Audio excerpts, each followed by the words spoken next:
भारतीय नागरिक सुरक्षा संहिता 2023 செக்ஷன் 173 இன்ஃபர்மேஷன் இன் காகனைசபிள் கேசஸ் கைது செய்வதற்குரிய வழக்குகளில் தகவல் வந்து கொடுத்தல். இதுக்கு ஈக்குவலன் செக்ஷன் சிஆர்பிசியில் 154 கீழே வருது. நம்ம இது வரைக்கும் சப்செக்ஷன் 1ஐயும் 2ஐயும் பார்த்தாச்சு.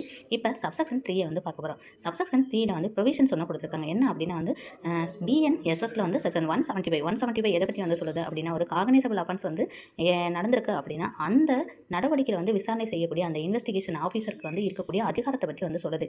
இங்கே காகனைசபிள் அஃபென்ஸ் அப்படிங்கிறப்ப நடந்திருக்கு அப்படின்ற தகவல் வந்து கிடைக்கப்பட்டு அந்த தகவலில் அந்த குற்றத்தின் தன்மைக்கு எவ்வளோ நாள் வந்து பனிஷ்மெண்ட் கொடுக்குறாங்க அப்படிங்கிறத பார்க்கணும். 3 இயர்ஸ்க்கு மேலே 7 இயர்ஸ்க்குள்ளே வந்து அந்த பனிஷ்மெண்ட் வருது அப்படின்னா யாருடைய அனுமதி வந்து பெற்று அந்த இன்வெஸ்டிகேஷனை ஸ்டார்ட் பண்ணணும் அப்படிங்கிறப்ப வந்து டெபுட்டி சூப்பரண்ட் ஆஃப் போலீஸ், அதாவது வந்து டெபுட்டி சூப்பரண்ட் ஆஃப் போலீஸ் அதிகாரத்துக்கு மேலே இருக்கக்கூடிய அந்த அதிகாரத்துக்கு மேலே இருக்கக்கூடிய அதிகாரிகள்கிட்ட வந்து பர்மிஷன் வந்து வாங்கின பிறகு தான் இந்த இன்வெஸ்டிகேஷனை வந்து ஸ்டார்ட் பண்ணணும் அப்படிங்கிறத சொல்லியிருக்காங்க. இந்த ப்ரிலிமினரி என்கொயரி வந்து ஸ்டார்ட் பண்ணுறாங்க அப்படின்னா அந்த ப்ரிலிமினரி என்கொயரி வந்து 14 நாளில் வந்து முடிச்சிருக்கணும். அந்த ப்ரிலிமினரி என்கொயரியில் வந்து பிரைமா பேசி கேஸ் மேட் அவுட் ஆகுது அப்படின்னா ஃபர்தராக அதில் இன்வெஸ்டிகேஷனை வந்து செய்யணும் அப்படிங்கிறத சொல்லப்பட்டிருக்கு. நம்ம ஏற்கனவே வந்து லலிதா குமாரி வர்சஸ் கவர்மெண்ட் ஆஃப் யூபி அப்படிங்கிற வழக்கை நம்ம பார்த்துருப்போம். அந்த வழக்கில் என்ன சொல்லியிருப்பாங்க அப்படின்னா, ஒரு காகனைசபிள் கேஸ் அப்படி, அதாவது காகனைசபிள் கேஸ் சம்மந்தமாக வந்து தகவல் கிடைக்குது, அந்த இன்ஃபர்மேஷன் கிடைக்குது அப்படின்னா கண்டிப்பாக வந்து 154 சிஆர்பிசிக்கில் வந்து எஃப்ஐஆர் வந்து மேண்டேட்டரி அப்படின்னு சொல்லியிருப்பாங்க. கண்டிப்பாக வந்து நீங்கள் எஃப்ஐஆர் வந்து பதிவு பண்ணி தான் ஆகணும். இப்போ பிஎன்எஸ்ல 173 வருது, பிஎன்எஸ்எஸ்ல வந்து 173 வருது, சிஆர்பிசியில் வந்து 154.